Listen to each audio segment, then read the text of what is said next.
Hi YouTube, it's Jen, and well, happy weekend to you all. I hope you're all enjoying your weekend wherever you are. Here in the Southwest, it's just perfect weather, absolutely beautiful out. I should be out at the pool. um, I was going to today, but I slept in too long. I was up too late, and just being lazy. So had to run a couple of errands, and I just got in a little while ago, and now I'm just relaxing. So thought I would come on and make another video or two. We'll see how inspired I get. But I hope you guys all enjoyed your weekend, and I hope it's as wonderful weather for you guys as it is here. It's just like awesome. But I posted a few videos here recently, and I'm just not, they're not continuations. I'm just going to talk about some things out of those videos that pertain more to me, and maybe, it can like translate into your lives and into your transitions when it comes to like coming out and family and friends and those standards of care you'll hear me mention off and on, just because it's part of the criteria that the medical community uses when you seek supervision to go forward and move forward with your transition, whatever your gender, male to female or female to male. But your psychotherapy and then the guidelines that they use. So anyway, in those standards of care, they talk about uh, doing certain things, and in the beginning stages, so many of us aren't ready to do that. We're like still dragging our feet about coming out to people, especially those that are dearest to us in our lives, our families, our friends, our children, the workplace, just every facet of society and how we live our lives. And it's a comfort zone. And we don't want to like interrupt that. And we try to control it just like we've tried to control our problems all the way up to these points.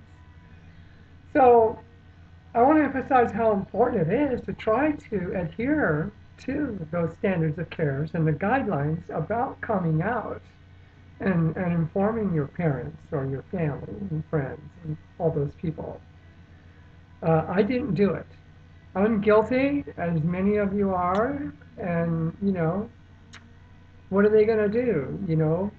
They may like hinder your progress as far as like prescribing you hormones, um, supporting you in your um, progression with your physical anatomy changes and your physical changes as you move forward with your transition.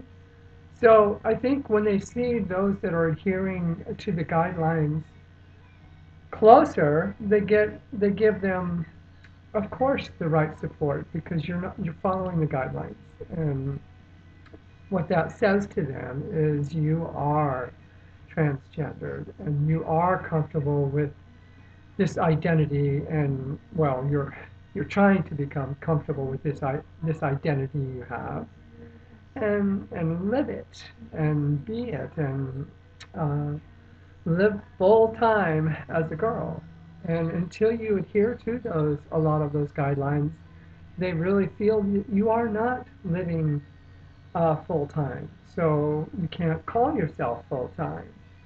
So you've got to like meet those criteria in order to make certain people happy.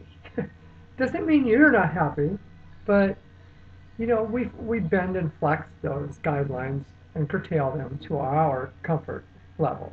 And then maybe as time goes by, you'll adhere to them at some point in time.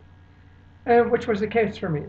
I'm going to use family to begin with for an example. Um, I went quite some time, well, most all my life, not telling my family that I was different, that I was involved in the activities I was involved in uh, with, I want to say, with boys. that I was, I basically projected a heterosexual mentality and personality all of my life. But behind closed doors, behind the scenes, I did, but I was also like exploring, if you will, of course, those other areas of my life that I was questioning in my own mind, my own sexual orientation. And I want to emphasize sexual orientation and gender orientation just are two different things, but there is a relation and how they relate. So, it's shame that you feel when you're doing something that you have always known to be wrong. And that's what you do behind closed doors, or that's what you do behind everybody's back that nobody knows about. And you keep it a secret. But one day, the longer you keep it a secret, and the more time that goes by, the more difficult it seems to become to expose that part of you because your whole life is structured in a whole different, um, just in a whole different way. You've structured your association with people in your life completely different. And if they knew you in any other way, they might not be in your life. And that's what's a threat to you. So the standards of care challenge you to now put that out there and say, hey, guys, this is who I am and this is what I'm feeling, and be honest and open about that in hopes that you don't lose their support and their love and the relationship you've had with them all of your life or however long it's been up to that point in time. I love my family. I have a large family. I'm not talking about my family, my children, and my ex-wife. Right now, I'm talking about my immediate family: brothers, sisters, parents, in-laws, yes, and extended family, cousins, relatives. Very, very difficult, but it's hard to put it out there and admit to them. I mean, maybe not for all of you, but it was for me. I because I maybe because I waited, and my transition just came so much later in my life. So I encourage you, if you're younger and you're questioning your gender identity, to do it so much sooner. That's kind of what I talked about in the earlier videos. It's only going to help you and benefit you in the long run. You may not feel that now, but in the future you will. And I live with much remorse that I didn't transition. Now that I can reflect back on my life, if I could do my life over, how I would do things differently. And I would totally live as a girl, big time. Uh, I feel like I missed out on so much living as a girl.